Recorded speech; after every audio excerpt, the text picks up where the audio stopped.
Hi everyone, this is Andre, and I want to welcome you to this session from today, which is about tapping. Now, tapping, if you worked on your legatos, is pretty much the same thing, but instead of doing it with one hand, you do it with two. So basically, you kind of gain fingers, right? So you're playing, and you want to expand a scale or a chord or an arpeggio. All you have to do is just use this hand to extend, the reach of your hand.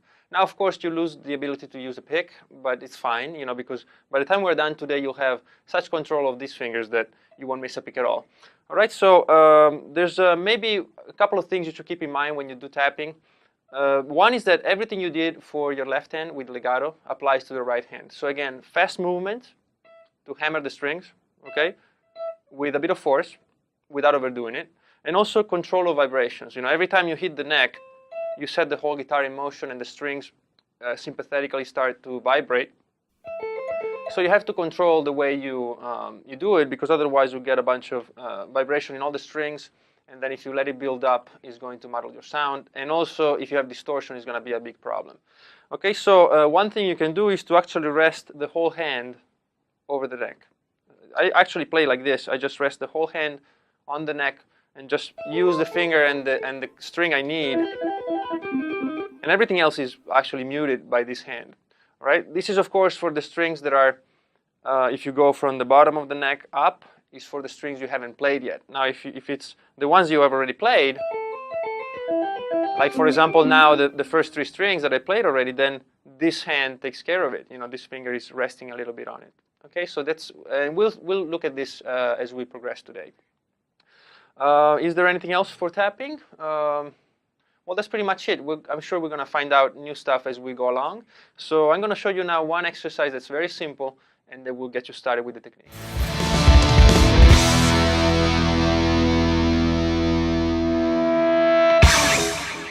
All right, so the first exercise we're going to do today is very simple, and we're going to do almost nothing with this hand. We're just going to leave the 5th fret pressed down so that we have, because the open string, you could do it with an open string, like that, but the open string is a bit soft, so it might actually mess you up a bit more than fretty strings. So we're just going to do it with the 5th fret. And all you have to do is keep the 5th fret down and just hit the 12th fret with the index finger and just go like this. And that's it. Okay, now as you do it, you realize that it's not enough to just lift the finger, like we did with legato when we were doing pull-offs. Remember, we were doing this, and we had to drag the string just a little bit. Now, it's the same thing with tapping. And with tapping, because of, you can actually go both ways. Some people prefer to go upwards, and some people prefer going downwards with the drag. I think it should be so subtle that you almost don't know what you're doing. You shouldn't be doing this or that, okay? And I actually prefer to go kind of in a circle, going towards the pickup just a little bit, and then towards the 6th string. So I'm doing something like this. And we're going to look at this from close-up later on, all right? So don't worry too much about it. But try to be as relaxed as possible as you do it, and also try to be economical, in the amount of movement you give it. So one good way to do this is actually to do maybe 16 times, maybe. So with the metronome, just count 16 or 24. And just stay on one string. Just stay on that one string. And try to get the technique down. Then once you're comfortable with it, you move up one string. And not look at the camera, just look at your guitar. And then you do the 3rd string, the 4th. Okay, all of them as if they were separate exercises. You'll get comfortable with the strings because you'll notice a lot of difference between the strings. Again, we're trying to go for a same volume and same tone and consistent timing, all right? So you'll see that once you master the 1st string, when you move to the 2nd and 3rd, you might be comfortable with them, but then when you go to the 4th, 5th, and 6th string, you have to adjust, so you have to really be careful how much pressure you put on, how much speed you have and velocity when you hammer the string, and so on. And this will become apparent when we actually have exercises or actual pieces of music that involve all 6 strings. So you have to, on the fly, just switch between different pressures and different speeds. Okay, so just do this 12/5. I'm going to show it to you from close up now. and practice it many, many times on each string as if it were a separate exercise for each.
Very well, so I hope that worked out, and so if it has, then you can move on to actually doing some more stuff with this hand. You remember those combinations we used for legato? We were going 5-6, 5-7, 5-8, 6-7, 6-8, and 7-8. If you don't, please go back to that video and check it out before you continue, because we're going to do this with all of the combinations. I'm just going to demonstrate the first one, which is actually the first one you should actually do, because it's the most comfortable one, which is 5 and 8, so first and the little finger. So we're actually going to create a little pattern here that you alternate between tapping and a little pattern, tapping, a little pattern. You should do it actually eventually with all the combinations. So you should do 5-6, 5-7, 8, 6-8, 6-7, 6-8, and 7-8. Okay, so whatever I demonstrate now and from close-up, you should do for this and the next two exercises with both combinations. I mean, sorry, with all 6 combinations. How many are there? 5-6, 5-7, 6 combinations. So do all of them. And so the point is here, again, we isolate each string first to get comfortable with it, and then we'll apply it to all strings.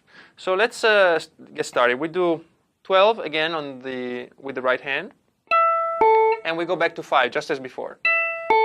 But now, before we go back to 12, we actually hit the 8th fret.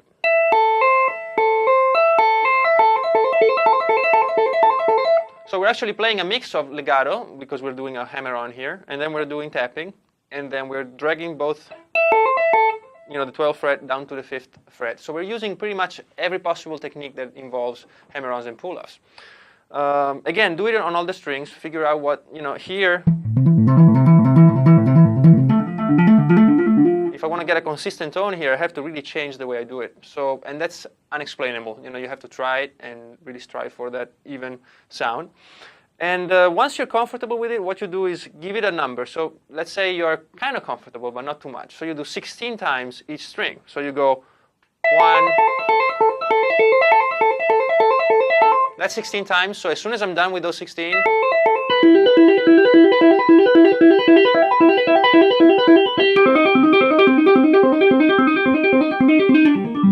okay, and you change from one to the next. As you get more comfortable, you go down to 8, 4, 2, 1. So eventually you'll end up doing this. Okay, so this is actually what I'll demonstrate later, or maybe a 4, something that's in the middle. How do you do this, the switch from one string to the next? That's the last thing we have to cover, and it's pretty simple. You do 12, 5, 8. By the time you're at 8, you're free to use the index finger again. So you press down on the 12th, and you take advantage of this to get out the first string and put the 5th fret down. And then you're ready. You move, and you change. Okay, if you lift these fingers before the index finger here is down on the 12th fret, you'll hear it. And you'll create noise. If you do it too late, by the time you take off this finger, then there's nothing behind it. So you have to really coordinate 12th fret, move, 12th fret, move, and so on. Okay, so when you do it very fast, it becomes almost simultaneous, and you really have to build it up. So start slow and go up as you feel more comfortable.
So now we're going to look at the opposite direction. And everything we said before stands for this. Just one little bit of advice. So instead of doing 12-5-8, we're going to do 12-8-5. And it sounds like this.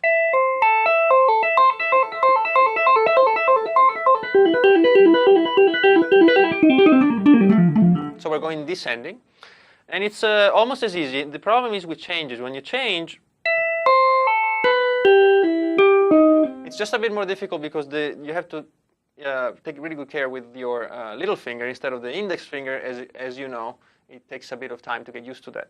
So the mechanics are these. You play 12, you pull off to 8, and then from 8 you pull off to 5. And then when you switch strings, you go to the next string, 12. Always put down the 12 first, of course. This will prevent anything behind it to actually produce any sound. As you know, the guitar, as long as you hit a string on a certain fret, whatever you do behind that fret on the same string, it doesn't do anything. So this gives you a chance to actually move around without producing any noise. So you do 12, 8, 5, go down to 12, and then the 8 has to work its way up. It's going to be just a bit harder, but you can figure it out with a bit of practice. 12, 8, 5, 12, 8, 5. So the movement should be pretty fluid, and it should not be very different from what you usually play with scales and stuff. So don't get all tensed up just because you're using tapping, all right? So if you feel you are tensing up, just slow down and take it easy. Let's check it out from close up.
So if now you could do the triplets, let's move it to a group of 4. So far, pretty much everything we did was 1, 2, 3, 1, 2, 3, 1, 2, 3. Going back to the first video on warm-ups, I explained to you how to use a metronome. So let's switch it up a bit, and also because it will create a bit of a problem with changing hands, a bit harder than it was before. So now we do this. We have 2 possible patterns here. We can do 12, 5, 8, 5.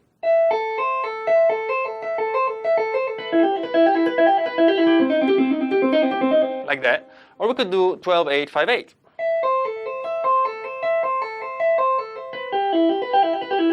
Like that. The problem with this, I don't know why, but I think there's something in our brains that triplets sound easier with tapping, and these patterns make things a bit more difficult. And I think it has to do really with the change of strings. So let's go over that real quick. It's the same as before, but with the added difficulty that we're playing in groups of 4. So I'm just going to go over them real quick and give you a bit of a tip here. The main concern here is not with your fingers; it's actually with the way you control them. So it's really in your brain, and you have to be conscious about when you tell your fingers to switch places. And a mistake I see many times with students is that as soon as they end this pattern here, so they do 12, 5, 8, 5, they want to switch to the next string. Right? They forget about this finger. This finger is the one that leads the switch. So you do 12, 5, 8, 5, play this one first, and then switch. And that will buy you a lot of time, and also it will avoid this kind of sound. You know, that open string or whatever you have playing, that noise. And it's very important, and it's really simple to explain. It's really hard to do. So take it easy, go slow, and just do 12, 5, 8, 5, wait, play the 12, and then move. Okay, it's as if this hand gives permission to the other. Look at it that way. And do it slow, and it should work out. When we do the opposite, which is 12, 8, 5, 8, same thing. If you rush it, you start doing this, you know, playing with actually the flat part of your finger, and then you'll run out of finger and you won't be able to do these. So there will be either a stop in the timing, or it will be one string that sounds bad and then you catch up. And it's really not worth it. Just do 12, 8, 5, 8, wait, go on 12, and then just bring your hand up. So now I'm exaggerating this jump a bit, but you see what I mean. And from close-up, it should be even more clear.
So as you can see, now we're going to combine both exercises into just one. So before we were doing 12, 8, 5, 8, then we did 12, 8, 5. So now we're just going to do it all at the same time and combine hammer-ons and pull-offs on the same pattern.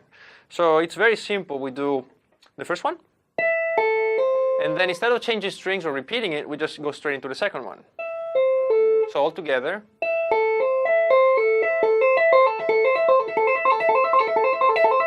Just like that. And again, how do we change strings? Well, it's really simple, because really you're coming back down to the 5th fret. Okay, there's one little thing you should notice, is that you're kind of forced to do a little bit of this, like of a roll with your first finger. If you play slow enough, you can actually just jump to the next string. But as you go faster and faster, you might feel it more comfortable to just do something like that. Okay, so we're gonna do it from close up just in a second, and you'll be able to see it. If you don't know how to do that, then take it easy, just do it. And then as soon as the 12th fret is down, you just jump on the next string. All right? And actually that's probably the best way to do it because it requires less movement. Okay, so just try both ways. That's pretty much it for this. Very simple. So let's see it from close up, and then we'll move on to something a bit more complicated.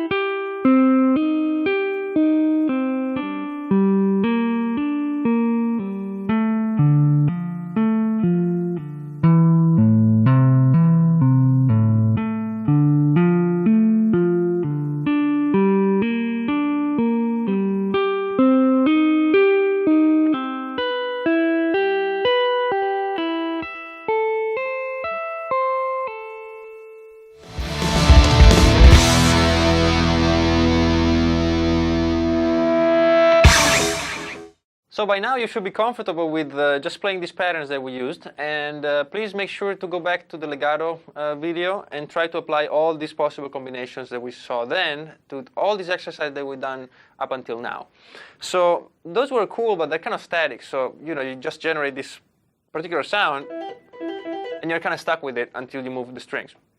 So now we're going to take control of the actual melody and harmony we're going to produce with the tapping. And the best way to do it is just start moving one hand, then we're going to move the next, and then we're going to move all of them at the same time.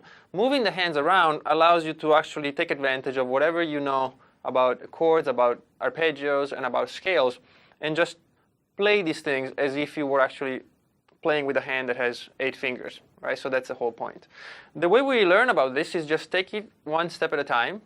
And so right now we're going to focus on moving this hand, the left hand. So this one will stay on the 12th fret that you've been working on up until now. So there's not much you have to think about there. Just hit it when you have to.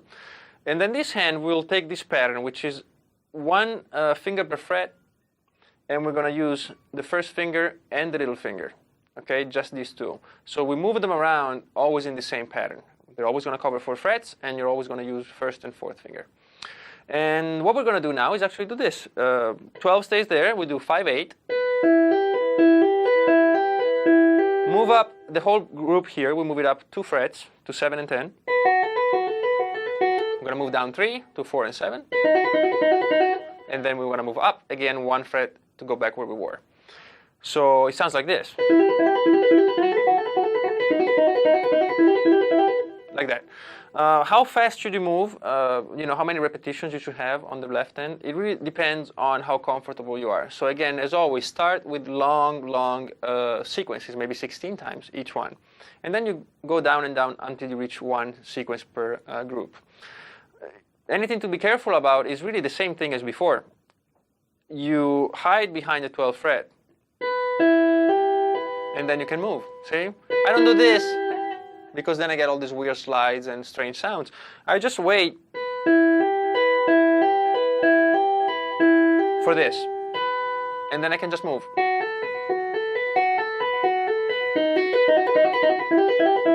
Okay, now when you play very fast, it kind of looks like you're doing it at the same time. But you're actually just waiting for the 12th fret and then move up.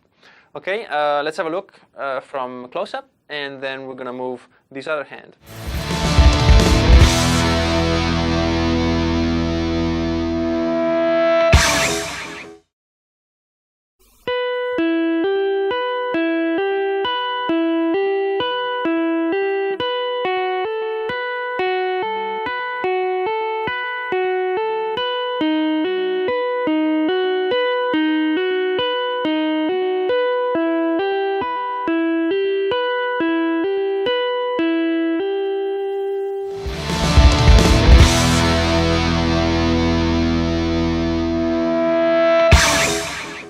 Now we're going to move the other hand, and again we're just going to use 1 finger. By the way, all these exercises that we've done, you could actually try and do them using each of these fingers for the 12th fret. But don't worry about it too much, because we're going to have a couple of exercises where you're actually going to train all your fingers. And as a matter of fact, when I play, if I only have to hit 1 or 2 notes, in 1 or 2 different spots, I usually just take my pick and hold it with these fingers and then just use my index finger. So this is actually the one you're going to use most. And eventually, we'll learn how to use all of them. But for now, just, don't worry about it. Use this one. And actually move the same finger to different frets. Later on, we'll learn how to actually assign 1 finger per fret. So now we're going to do the same thing, but focusing on just one hand, which is the right hand. And this one stays here and does 5/8, like you've done all throughout this video. And now we're going to move this finger and go 12, 13, 10, 12. So we're going to move up 1, down 3, and up 2. And again, this will create an interesting sound. It sounds like this.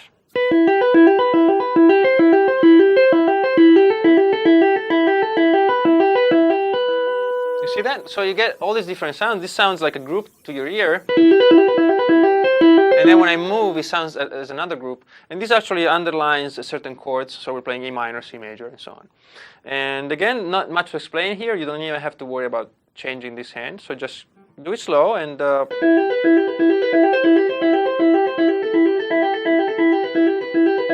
just stay relaxed here. One thing actually you might want to take care of is when you move this hand, not to do this. Okay, so just rest on the fretboard lightly. If you're using distortion, this will become a problem, as you can hear. So try to be as light as possible. Okay, it's seamless. If you do it right, nobody will actually know that you're moving around. Okay, so keep an eye out for that and check it out from close up.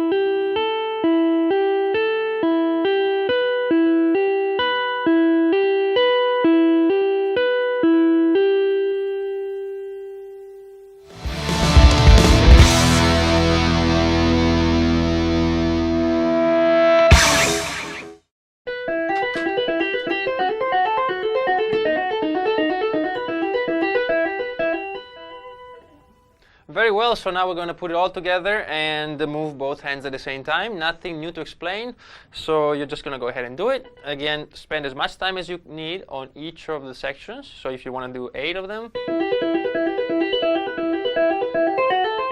go ahead and use 8. If you feel comfortable, do 1. Whoops, not like that. Do it better. Like that. All right. One thing you might have a question though, because we used to say that you hide behind this finger, but now we're moving this finger at the same time that we're moving this hand. So how do you do it? And the concept is the same. Just wait. So you play 12, 5, 8. Now you move, and as soon as you land on 13, then you move up. And then here you play 10 and you move down. So the idea is the same. Right, the same idea, but it's a bit harder because you're not staying in one spot. But it's the same thing. So the pattern ends here, but you can actually only move once you've covered the string with this finger. Okay. Now you move, and now you move, and now. Okay, so that's a bit confusing, but just do it slow, and you should work out.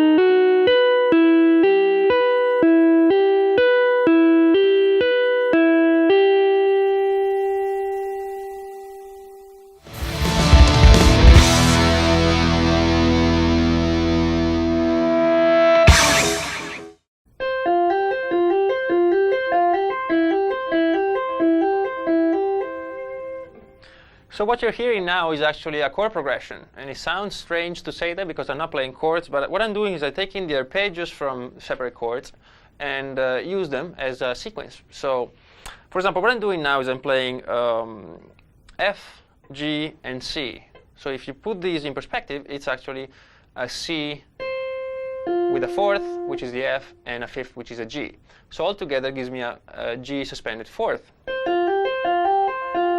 And then I can resolve this by just moving this fret from 6 to 5, becomes an E, and it gives me a C major. C, E, G. And the effect is this.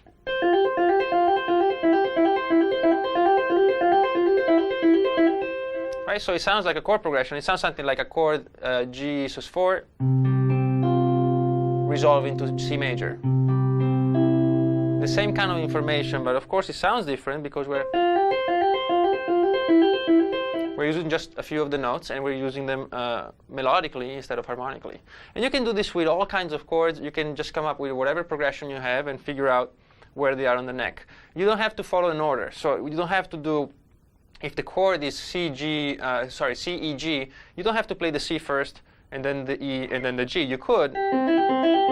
This is a C major just as much as this one is.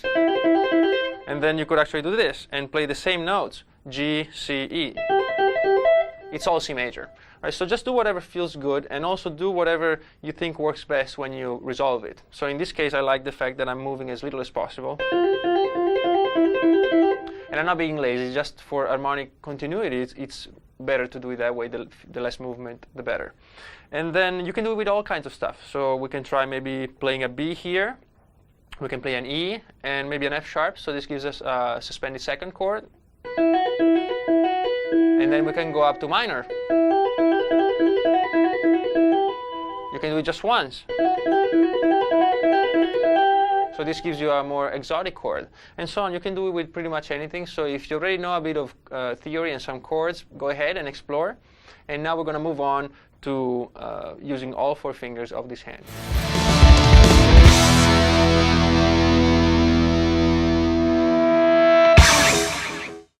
So now, for the sake of completion, we're going to actually train all your fingers to do tapping. Now, do you want to use all 4 fingers? Do you want to take the time to develop all 4 fingers to be just as precise and strong as the first finger? That's really up to you, depending on the music you play and how far you want to take the technique. But I'm still going to give you a few exercises so that you can use them to get there if you want to. There are not many difficulties to the fingers. There's one actually that is, if you usually play tapping, even not too often, but once in a while you just pick a note here and there, then your index finger should be okay. Actually, I should have said this before, but don't overdo this if you're not familiar with tapping. Okay, so don't go the first day and play 3 hours. Although by the time you reach this point in the video, the damage might have been done. You can actually kind of burn your finger by doing it too much. So take it easy, do a few minutes the first day, then a bit more and a bit more. Especially with these other fingers, because you're really not used to using them. And the little finger can get pretty hurt in the process. So just go slow and do it a few minutes at a time. The idea here is to do something chromatic. So we do 5, 6, 7, 8 with this hand. And then just do 12, 13, 14, and 15 with this hand. And the whole point of this is just to simply play the index finger, the middle fingers, ring fingers, and little fingers. And that's it. You just play them in the same order.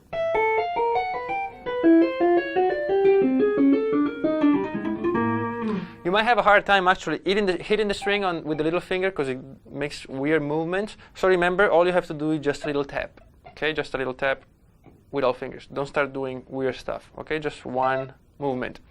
And then we can take this exercise and reverse it and just start with the little fingers go down to the first finger. So it will be something like this.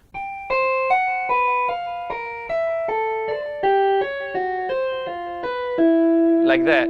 And you go all the way down and all the way up. So again, take your time, do as many as you need on each string before you start moving around. Everything we said before applies. And so let's check it out from close up.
And finally, we're going to cross the patterns. And so you're actually going to move the little finger on the right hand with the first finger of the left, and then just cross them like this. And this will really do wonders for your brain to finger coordinations, and that's good for both hands. So this is a very good exercise. And take it slow. Don't try to rush it. And again, we're going to use the same spot on the fretboard. We're going to do 5 to 8 with the left hand, 12 to 15 with the right hand. But we're actually going to cross the patterns. So there's 2 ways to do it. One, we can start from the inside out or from the outside in. If I'm doing the first one, I'll do 12 on this hand and then 8. This is actually from the inside out. So we do 12, 8, 13, 7, 14, 6, and 15, 5. Okay, something like this. And then again, repeating on all strings.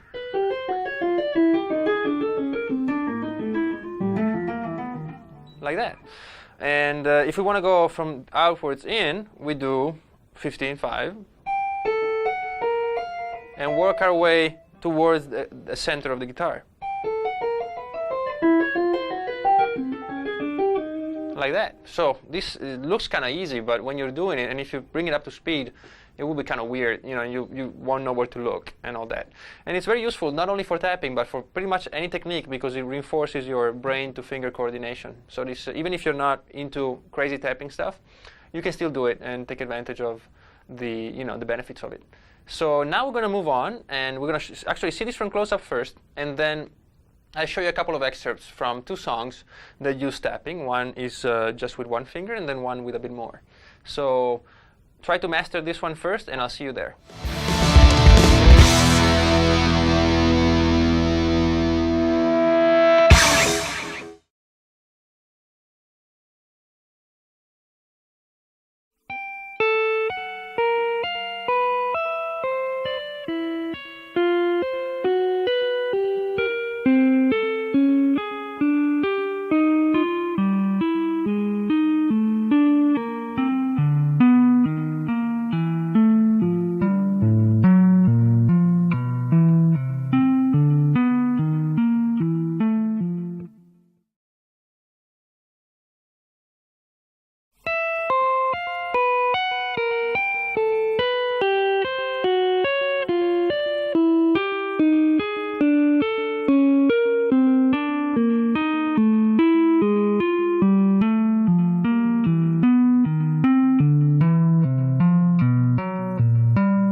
What you just heard is an excerpt from Midnight Driver, which is a song off my album Power Word Fantastic. And the reason I picked it is that it's a good summary of what we've done today, and also it introduces the open strings to the tapping. So I'm actually having to do a lot of this. Okay, because the G, what it's doing, the open string here, the main one, is giving me the root of the mode, and then I can just imply the mode by whatever notes I'm playing, which goes back kind of to what we did with the chords. And there's not a lot new that you should know, just maybe a couple of things. One of them is that sometimes you have to switch string without the benefit of hiding behind the tapped finger. So we're doing, actually this one takes the lead. I have nothing to hide behind. So what you need to do is really take care of not generating any noises. If you're doing with distortions, with something like this, it's easy to do stuff like that. And so take care of that. And what else? Well, at the end, you have to use 2 fingers. So let's go about at that spot. We're going to do something like this. Like that. So you see I'm alternating between these 2 fingers here. And if you practice a bit of that 4-finger tapping exercise, you should be all right. So again, we're going to do it very slow now from close-up. And I'm going to play it very, very slow. And then maybe I'll speed it up just a little bit. If you want to hear it full speed, the best thing to do is listen to the record and to the little excerpt in the intro. And that way you'll be able to just bring it up to speed slowly. So good luck with it. And then there's one more exercise I want to show you. And that's it for today.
And finally, we're going to look at this excerpt from a solo of Star's End from Fill the Sky. That's my latest record. And the reason I'm including it is that it's a bit more advanced, and so it might be a bit hard for you if you just started with tapping, but it's a good goal to set because it's quite difficult, and it uses different fingers of this hand. And also, it introduces a concept that's very interesting, which is that the groups of notes that I play are based on 3 notes. So the basic pattern for this is this. That's a group of 3. So a middle note, a low note, and a high note. Okay, so to the ear, this sounds like 1, 2, 3, 1, 2, 3. 1, 2, 3, 1, 2, 3. But I'm actually playing as if it were 4 notes. So for me, it's like this. 1, 2, 3, 4, 1, 2, 3, 4, 1, 2, 3, 4. So that's what makes it interesting to the ear. And it also has a consequence because you're playing 1 bar for 1 chord and then half a bar for each of the other 2 chords. And so the pattern repeats, but it repeats always on different notes of the sequence. Okay? So there's a few things you have to be careful with. The first is the first time through. Here, you have to be playing the 19th fret on the 3rd string and the 19th fret on the 4th string, one right after the other, and you have to do it like that. And we'll check it out from close-up, but just so you know. And so there's not a lot of room here for the fingers. So that's one of the hardest parts. And then the second time through, we're doing this, like this. And I have to play 16 on the 3rd fret, on the 3rd string, and then 17 on the 4th. And this is definitely the most difficult thing. And it takes a lot of time, a lot of practice, so do it very slow. And we're actually going to check it out real slow right now, from real close-up, and I'm going to go very slow, and you can just study the mechanics of it.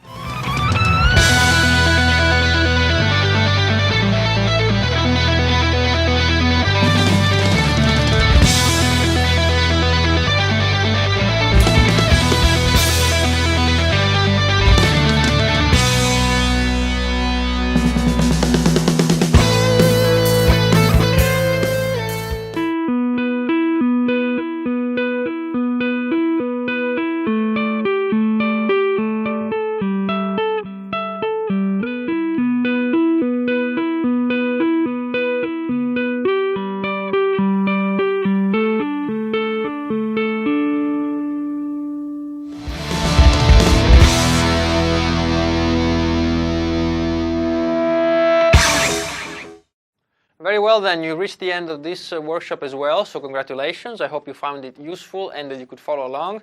Again, take your time please, don't rush anything. Proper technique develops slowly and precisely, so just play as precisely as possible. And as always, these techniques, I try to be as non-musical as possible, except for the final excerpts that I take from songs. So as soon as you have this under your fingers, apply it to whatever you like. Apply it to what you know about chords, what you know about theory, what you know about scales. And that's the whole point of this. Okay, so thanks a lot for watching, and I'll see you in the next video.